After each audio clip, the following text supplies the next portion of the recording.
ஆஸ்ட்ரோகிளிட்ஸ் நேயர்கள் அன்பர்கள் அனைவருக்கும் யோக பிரபாவின் அன்பான வணக்கங்கள். நம்ம இந்த பதிவுல எதை பத்தி பார்க்க போறோம் அப்படின்னா, புத்திர பாக்கியத்தை பத்தி பார்க்க போறோம். ஒரு மனிதர்ல ஒரு என்னதான் இப்ப அதாவது திருமணம் முடிகிற வரைக்கும் திருமணம் ஆகலைன்னு கேட்பாங்க. திருமணம் ஆனதுக்கு அப்புறம் குழந்தை எப்போன்னு கேட்பாங்க.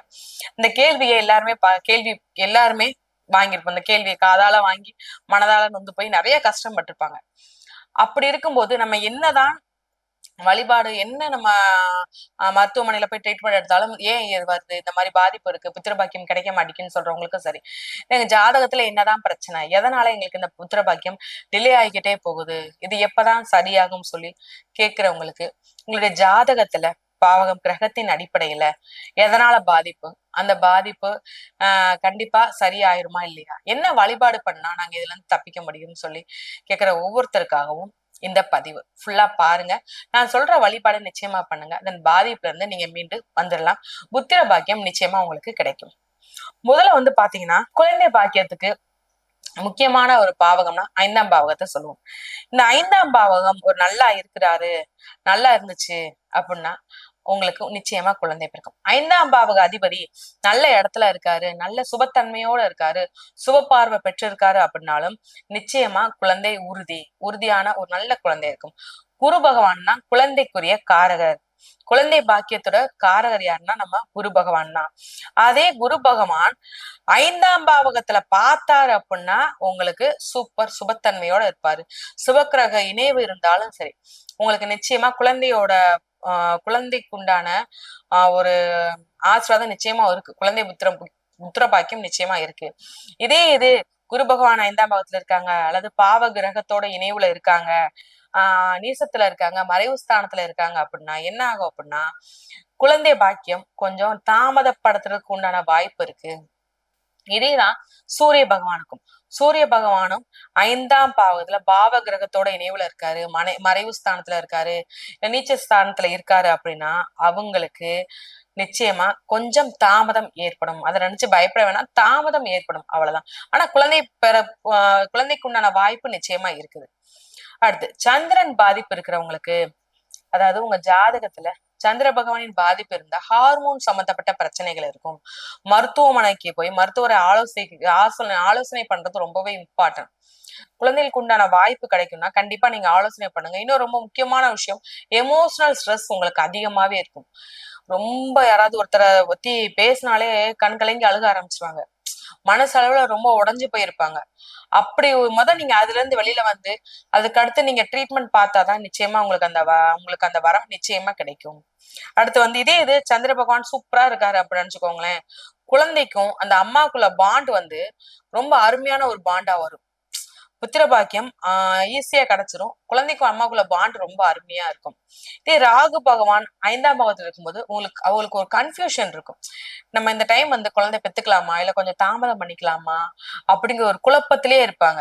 இல்ல அப்படி குழந்தை பிறக்கணும்னு சொல்லி ஒரு முடிவு பண்ணிட்டாலும் நம்ம மருத்துவமனை போய் செக் பண்ணுவோமா அப்படிங்கிற ஒவ்வொரு விஷயத்தையுமே ஆலோசித்து ஒரு குழப்பத்திலே இருக்கிறதுக்கு உண்டான வாய்ப்பு, அதன் மூலமா தாமதமா ஏற்படக்கூடிய வாய்ப்பு நிச்சயமா இருக்கும்.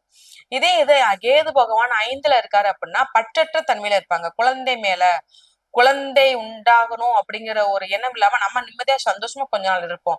ஒரு 2 வருஷம் போகட்டும், ஒரு 3 வருஷம் போகட்டும், குழந்தைய பத்தி நம்ம அப்புறம் யோசிப்போம்னு சொல்லி அவங்களுடைய மனநிலை எப்படி இருக்கும் அப்படின்னா, இப்போதைக்கு குழந்தை வேண்டாம், கொஞ்ச நாள் ஆகட்டுங்கிற ஒரு மனநிலைமையில அவங்க இருப்பாங்க. இது செவ்வாய் பகவான் 5ஆம் பாவத்துல இருக்காங்க அப்படின்னா மெடிக்கல் இஷ்யூஸ், அதாவது அவங்க மருத்துவமனைக்கு போய் அதன் மூலமாதான் குழந்தை பெறுவதற்குண்டான வாய்ப்பு கிடைக்கிறதுக்குண்டான வாய்ப்பு நிச்சயமா இருக்கும். ஏதாவது ஒரு உடல்நல குறைவு, அதன் மூலமா மருத்துவமனைக்கு போய் அதுலதான் அவங்களுக்கு தீர்வு நிச்சயமா கிடைக்கும். இது சனி பகவான்ல ஒரு எப்படி இருந்தாரு அப்படின்னா, சனி பகவான் இருந்தாருன்னா ஒரு லேட்டான ஒரு குழந்தை பிறப்பா இருக்கும். ஆனா நிச்சயமா பிறக்கும், லேட்டான குழந்தை பிறப்பா இருக்கும். இதே செவ்வாய் பகவான் சனி பகவான் சேர்க்க இருந்தாங்கன்னா ஸ்ட்ரகிள்ஸ்க்கு அப்புறம் குழந்தை பேர் உங்களுக்கு கிடைக்கும். ஸ்ட்ரகிள்ஸ் மீன்ஸ் நிறைய போராட்டம், அதனால நிறைய ஏமாற்றம், கண்ணீர், இதெல்லாம் பார்த்து அதற்கு அப்புறம் இன்னமும் எங்களுக்கு கிடைக்கலையேன்னு சொல்றவங்களுக்கு இனிமேதான் உங்களுக்கு குழந்தை பாக்கியம் கிடைக்கும், நிச்சயமா கிடைக்கும். இது எது மட்டும் விதிவிலக்கு அப்படின்னா, 5ஆம் இடத்துல பாவகிரகம் இருந்தாலுமே குருவோட பார்வை பார்த்துச்சு அப்படின்னா கண்டிப்பா குழந்தை பேரு நிச்சயமா உண்டு. அதே மாதிரிதான் சூரியன் வந்து குழந்தை பெறதுக்கு உண்டான சூரிய பகவான் வந்து இருந்தாருன்னா குழந்தை பெறதுக்கு உண்டான பாதிப்பு வந்து குறையும். நிச்சயமா குழந்தை பிறக்கும். ஓகே, இப்ப வந்து இவ்வளவு கிரகங்கள்னால இந்த மாதிரியான மாற்றத்தினால இந்த மாதிரியான பாவகத்தின் ஏற்படுத்தினாலதான் குழந்தை பிறப்பு வந்து கொஞ்சம் டிலே ஆகுது, தள்ளி போயிருக்கு. ஓகே, நம்ம என்ன பண்ணலாம், இதுக்குள்ள என்ன வழிபாடு பண்ணலாம்னு சொல்லி பார்த்தோம்னா, முதல்ல நான் சொல்ற வழிபாடு வந்து திருவாரூருக்கு அருகில் உள்ள திருக்கண்ணமங்கை ஸ்தலத்துக்கு அங்க போய் பத்ரைய பெருமாள் கோவில் இருக்கு, ஒரு நாள் தங்கி பெருமாளை நீங்க வழிபட்டு வந்தாலேவும் குழந்தை பேரு பாக்கியம் நிச்சயமா கிடைக்கும். ரெண்டாவது வந்து நெல்லை மாவட்டத்துல சங்கரன்கோவில் பக்கத்துல கோமதியம்மன் கோவில் இருக்கு பாத்தீங்களா. அதாவது செவ்வாய் வெள்ளிக்கிழமை கோமதியம்மன் கோவில் நிலவாசல் இருக்கும் போதே நீங்க அங்க போயிடணும். போய் நல்லா விழுந்தெஞ்சு கும்பிடணும். கும்பிட்ட உடனேவும் அந்த கோவில் உள்ள சுத்தி, அதாவது 27 முறை சுத்தி வணங்கினாலே உங்களுக்கு குழந்தை பேரு பாக்கியம் உண்டு.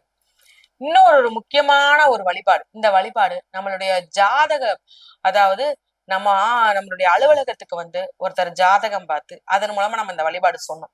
அந்த வழிபாடு சொல்லி அவங்க போய் பண்ணாங்க. அதற்கப்புறம் அவங்களுக்கு குழந்தை பேரு பாக்கியம் நிச்சயமா கிடைச்சிச்சு. அதுல என்ன வழிபாடு அப்படின்னா, நீங்க உங்களுக்கு தெரிஞ்சிருக்கும் திருப்புல்லானில அதாவது திருப்புல்லானில வந்து பாத்தீங்கன்னா ஆதி ஜெகநாத பெருமாள் கோவில் இருக்கும். அந்த கோவிலுக்கு கணவன் மனைவி இருவரும் ஒற்றுமையா பாயாசம் வாங்கி சாப்பிடணும். அந்த பிரசாதமா பாயாசம்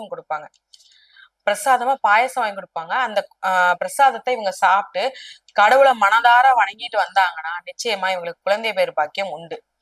ரொம்ப முக்கியமா நான் சொல்ற வாழ்வியல் பரிமாறும் ஒரு பரிகாரம் என்னன்னா, அதாவது கணவன் மனைவி அவங்களுடைய பிறந்த நாளுக்கோ அல்லது திருமண நாளுக்கோ ஆதரவற்ற குழந்தைகள் இல்லத்துக்கு அவங்களுக்கு தேவையான பொருட்கள் வாங்கி கொடுத்து உணவளித்து வந்தாங்கன்னா நிச்சயமா அதன் பாதிப்பு பாதிப்பு குறைந்து புத்திர பாக்கியம் நிச்சயமா கிடைக்கும்.